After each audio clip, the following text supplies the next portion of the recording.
ఆప్తా ఈ global business conference కార్యక్రమానికి దేశ విదేశాల నుంచి చాలామంది ఈ కార్యక్రమానికి పారిశ్రామికవేత్తలు వ్యాపారవేత్తలు ఇచ్చేశారు. ఈ కార్యక్రమంలో గెస్టర్స్ని మనం ఇంటర్వ్యూ తీసుకున్నాం. ప్రస్తుతం మనతో పాటు మేడం ఉన్నారు. మరిన్ని డీటెయిల్స్ తెలుసుకునే ప్రయత్నం చేద్దాం. మేడం, మీ పేరు? నా పేరు గంటా లక్ష్మి, తణుకు, వెస్ట్ గోదావరి డిస్టిక్.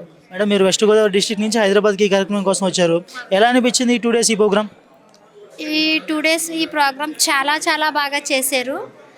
కానీ ఈరోజు ఆఖరిలో మా పర్యాటక శాఖ మంత్రి కొందర దుర్గేష్ గారు వచ్చారు. ఆయన ఆంధ్రప్రదేశ్లో పెట్టుబడులు ఎలా పెట్టాలి, అక్కడ అభివృద్ధి, పర్యాటక శాఖ ఎలా అభివృద్ధి చేయాలి అని అందరికీ చెప్తా ఉన్న తరుణంలో ఒక్క నిమిషం కొద్దిగా ఎక్కువ లెంత్ తీసుకోవడంలో మరి నిర్వాహకుల నుంచో ఎక్కడి నుంచో కొద్దిగా ఏం అబ్జెక్షన్ పెట్టారో కొంచెం ఆయన తొందరగా వెళ్ళిపోయారు. ఇది ఇంత కష్టపడి మేము వచ్చాము, ఇది ఒక కమ్యూనిటీకి సంబంధించింది అంటే కొంచెం నా మనసుకు కూడా కొద్దిగా చాలా ఇబ్బందిగా ఉంది.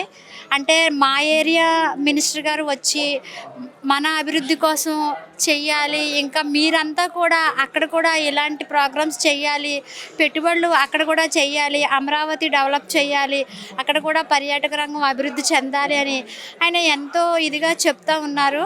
సరే, మరి ఎవరి నుంచి అయితే లెంత్ ఎక్కువైపోయిందని కట్ చేశారో ఆయన కొంచెం చాలా మనసు ఇబ్బంది పడి వెళ్ళిపోయారు. మరి మా మినిస్టర్ గారు అలా వెళ్ళిపోవడంతో నా మనసు కూడా కొంచెం ఇబ్బంది పడ్డది. అందుకు కాబట్టి నేను కూడా వెళ్ళిపోతాను. అయితే నిర్వాహకులు చాలా బాగా నిర్వహించారు, అంతా బాగుంది. కానీ ఏదైనా సరే కొంచెం ముందుగా మినిస్టర్ గారు లెవెల్లో వాళ్ళని పిలిచినప్పుడు వారికి కావలసినటువంటి అరేంజ్మెంట్స్ చేసి, అలాగే వారికి చెప్పాల్సింది కూడా చెప్పి నిర్ణయాలు చేయాలి.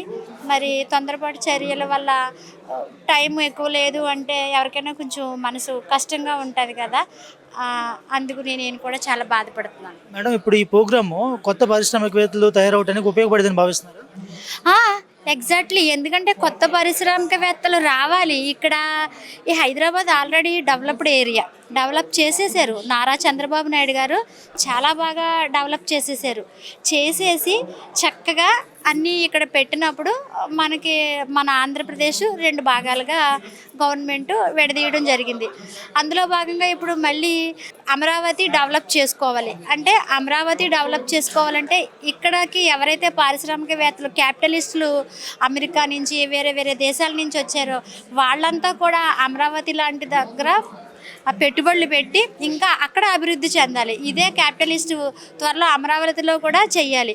అందుకనే దాని గురించి ఉద్దేశించే మన దుర్గేష్ గారు ఎంతో చాలా బాగా మంచి మంచి మాటలు చెప్పారు. ఇప్పుడు ఏమనంటే అక్కడ కూడా అభివృద్ధి, పర్యాటక శాఖ చాలా బాగుంది, మీరంతా కూడా అక్కడ కూడా ఒక్కసారి విజిట్ చేయాల్సిందిగా కోరుతున్నామని చెప్పారు. అది మాత్రం చాలా అభినందనీయం. ఇంకా ఇప్పుడైతే ఒక వర్క్ విషయంలో ఏంటి, ఇక్కడ ఏర్పాట్ల విషయంలో ఏంటి, క్యాపిటలిస్టులు చాలా బాగా చేశారు.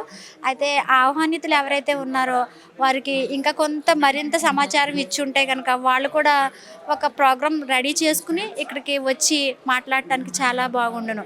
ఇది నా అభిప్రాయం. Thank you madam.